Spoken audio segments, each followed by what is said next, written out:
Hello and welcome back to Afterglow. Thanks for joining in and listening. We're on episode 39 today, still going over games that I got for Christmas, and today we're going to be checking out Mickey Mouse's Castle of Illusion on the Sega Genesis. I hope I'm remembering right. I think it says it's actually maybe the second game I ever got for the Sega Genesis. I believe this is why I got after the pack-in game that came with the system, if I remember right. And I want to say I got it very shortly after I got the system itself, like maybe, I want to say a week. And it was another Grandpa Ray video game, and I hope you enjoy my memories of it that I'll be discussing after our music cut.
Welcome back. So, like I said, on this Christmas, I got in the Sega Genesis, and the pack-in was Sonic the Hedgehog 2.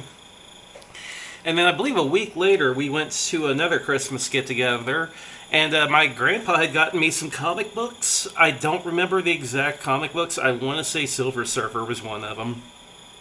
And this game.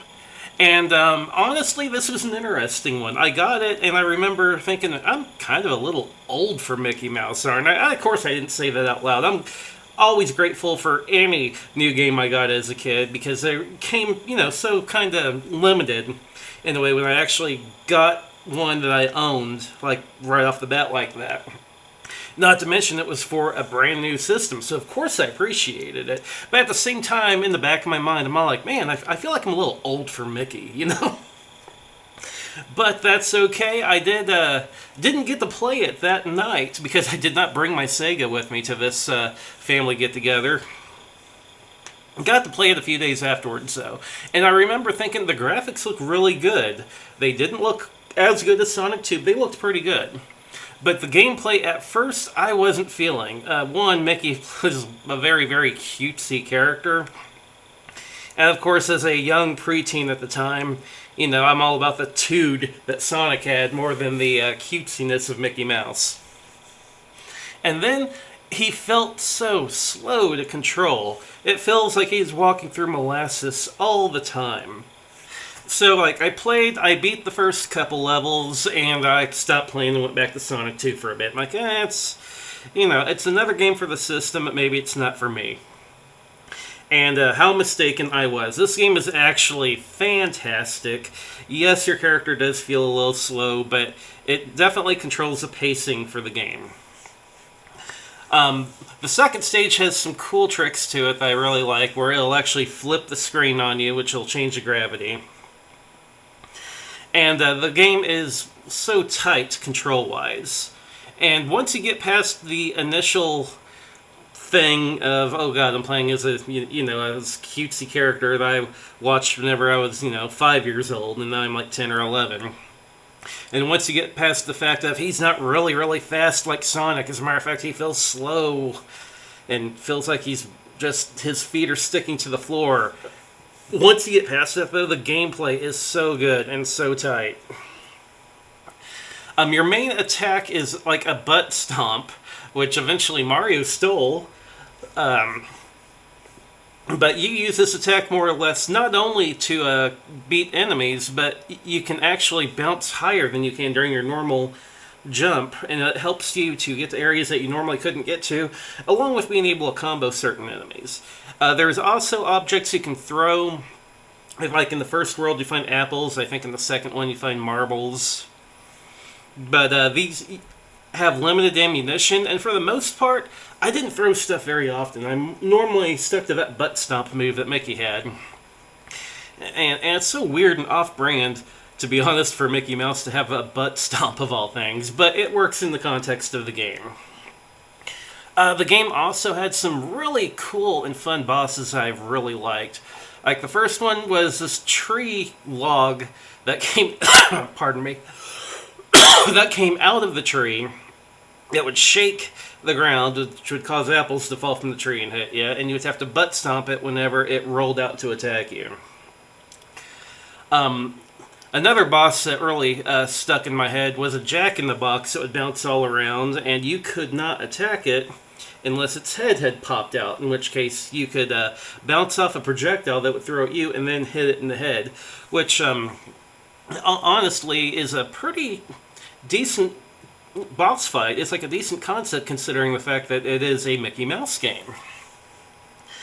And the bosses do get a little bit more complicated. You've got one towards the end of the game. I can't remember whether it's an axe or a sword, but you have to get in range of his attack and then bait him into swinging at you, and only at that time can you attack and hit him. If you don't bait him to attack you, you'll never be able to damage him. And even the final boss of the game, the final boss is a huge sprite, and there's multiple platforms in the stage that you fight her on. And your only hope to actually get enough in attack is to get on one of the platforms above her and hope that she spawns in one lower than you. Or you bounce off one of the projectiles that she shoots at you and then catch her in the head, which is kind of brings back that Jack-in-the-Box fight from earlier. But I wanted to talk about this game mostly because it is like the perfect epitome of don't judge a book by its cover. Because again, whenever I was a kid, I looked at it and I'm here like, man, yeah, it's a new game for my new system, but Mickey, really?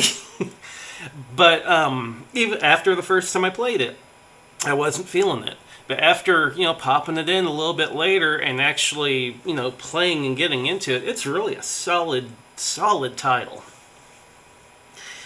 As far as getting it later in life, I didn't really emulate it. It's not one I went back to during my emulation time, but I did buy a copy of it when I started game collecting again. I don't know where my original Genesis games went. I don't know whether I traded them all off along with the system. I might have, to be honest with you guys. But I did get another copy of it, replayed it again. And again, the game holds up great. And I think there's like a new version that came out for it, like maybe back in 2015. I actually never played it, and I think it even might be delisted now. I don't think it was actually up on the marketplace for very long. But I never got to play it. I heard it was good, though. The original, though, is definitely worth going back and checking out. So, lesson from this one, don't judge a book by its cover. Absolutely. That's going to be it for this episode of Afterglow. Going to be a little bit of a shorter one. But I really hope you enjoy my memories of Mickey Mouse Castle of Illusion. Again, I thought it was fun. But I will see you all on the next episode of Afterglow.